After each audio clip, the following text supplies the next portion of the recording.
Hey, it's David. Let's make some progress on the rear bumper on the Bobber.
I've taped the mudguard down to the wheel.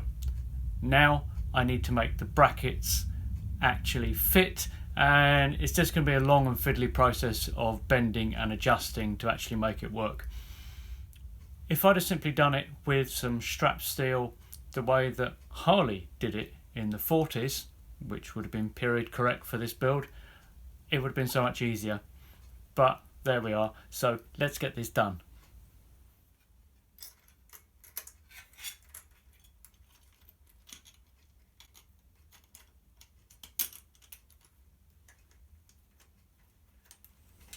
With that top excess piece of metal out the way, I've now got a much clearer idea of how the bracket is currently fitting. Before, there was just so much metal sticking up here that the mudguard was just balancing on the end of the piece of metal.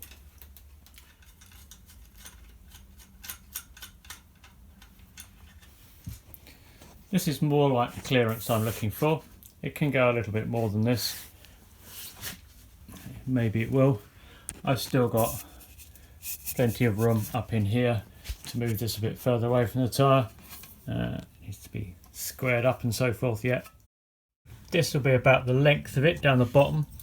I'm probably going to notch this out from here just to give it a little more clearance to the actual drive shaft. Doesn't really need it, there's plenty of room.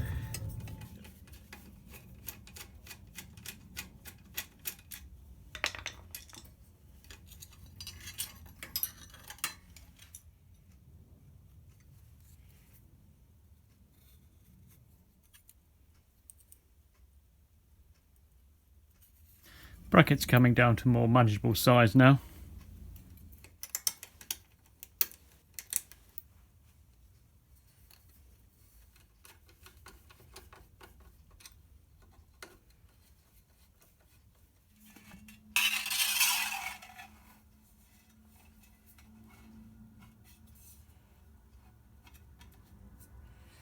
Let's get it lined up.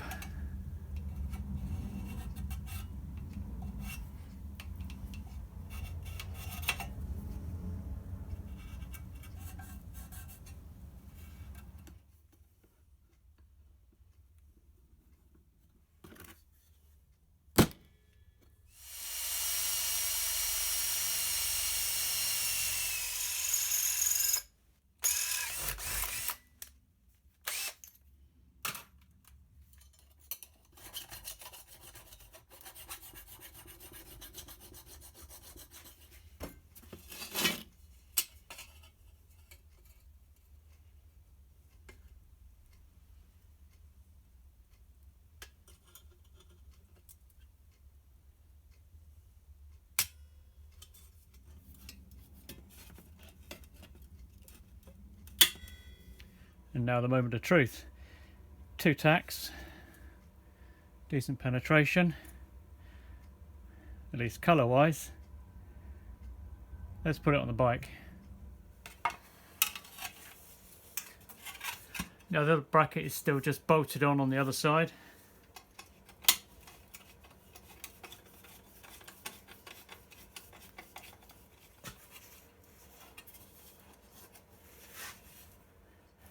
So I think there's some bending of the brackets, that's all part of the process. And it's a long way off the tyre, which is all good. I'm not worried about that at this point. I can always bring these brackets down a little bit to tighten it up, but at this point I'd rather have more clearance than less. So now I'm going to square this up. I'm going to remark it on the other side. So I'm going to take my time with that. I'll come back to you.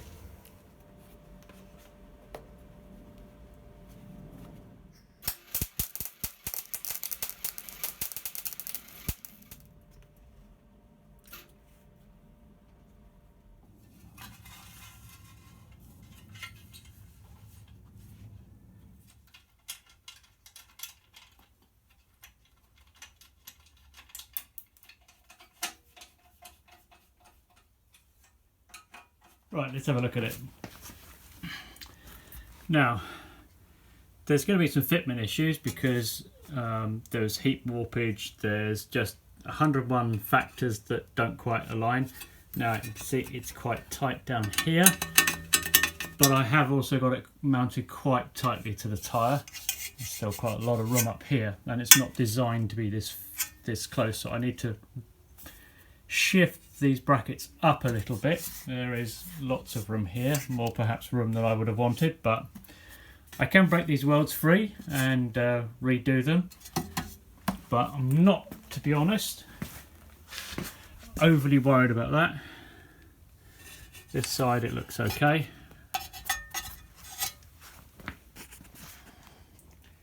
It's sitting pretty okay. I think it does have just a bit of a like that, which is why that is rather close to the tyre over the back there. So I don't have a play. This is why I've only weld tacked them on. I can't do too much playing because I will break the tacks free, but if I have to break the tacks free on one of them and just move it around and re-weld it, that's all part of the process. So I've snapped a tack on this side, which means I've now got a little bit of movement there. So what I'm going to do is square it up. I'm going to remark it here and then put in some more tacks, figure out which is the one I snapped, and re-drill and redo that. And because I've done that, now this side's looking pretty good. So I just need to do some quick measuring and check that I'm okay, but that's looking good. Right, my spot welds aren't holding strongly enough, particularly now I've ground them down. But that's not the issue. The issue is they're just popping off this. There's not enough penetration through. Maybe the holes weren't big enough. So I'm just going to run some weld around the edges. I wanted to avoid doing that, but if it's what it needs, it's what it needs. It's under here. It's going to be subject to a lot of corrosion, so best to just make it strong in the first place and worry about the look second. I reckon that'll hold it, and same on there. So I think we're pretty much good to go. Not massive heat penetration here, but I can see a few spots where it looks like it's just welding through. So the actual penetration is coming right through to this side, which is what we want, because that's what welds. None of this, just like here, where you can see there was a weld under there, better in focus, didn't even discolour the side because I messed it up so badly. So that's looking okay, so I think we're good to go. So now we can get on with some tweaking and test fitting on the bike.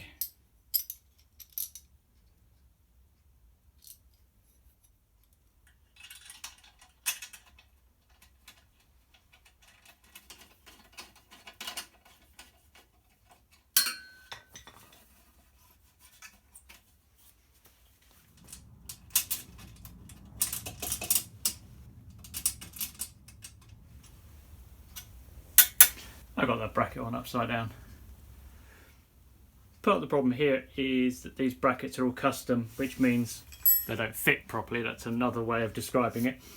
And I'm not trying to hide anything from you here. Because of the heat, because I'm not an expert, these brackets no longer fit as tightly or as correctly as they did before. That's not a problem, and it's not unexpected. But it does mean that I need to bend these brackets to actually fit. I'm just straining to get them on here just to check how it looks. I need to take these off and bend. The worst thing you can possibly do is to try and I guess we've all done it, is you're trying to fit something to a bike, it doesn't quite fit, so you manage to get it on there, you screw it up tight, and that's great. But the problem is, if you have to pull something in place with a nut and bolt, it's under tension, and with vibration and a bit of time, that equals fatigue and it will break. So what I need to do is I need to bend these brackets so that they actually fit properly, and then bolt them up, and then they'll just bolt in relatively easily. I'll also have things like captive nuts on the back, which is making life much more difficult for me because there's now not a lot of room because it's really close to the tyre. But I don't want to put captive nuts on for the reason that I'm using test hardware, because this stuff is getting really chewed up, scraping it in and out, doing it back up, scraping it. It's these threads are knackered, for a better word, and when this is done, I'll fit new hardware. And what I don't want to do is to fit a captive nut in there and then chew it to death trying to use it to pull something in and scraping it. No, I don't want to do that, so I'll do that at the end, and it just means I need to struggle a bit now to actually get this done up. So less talking, more doing. And so it's under tension, I'm having to pull it over to this side. That's not good.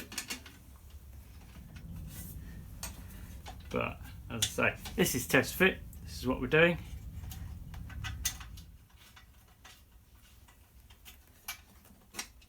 There we go. That's it, test fitted. Welds are good. I'm happy with that. I'm happy that it's going to sit in the right place. Now I need to tweak the brackets and make them work for me. Next time we're going to carry on with the mudguard with the final details that need to be done, spacers made up, welding, finishing, dressing of the welds and general final shaping up of the brackets so that the mudguard is done at least prior to paint anyway. So thanks very much for watching, and I will catch you guys soon.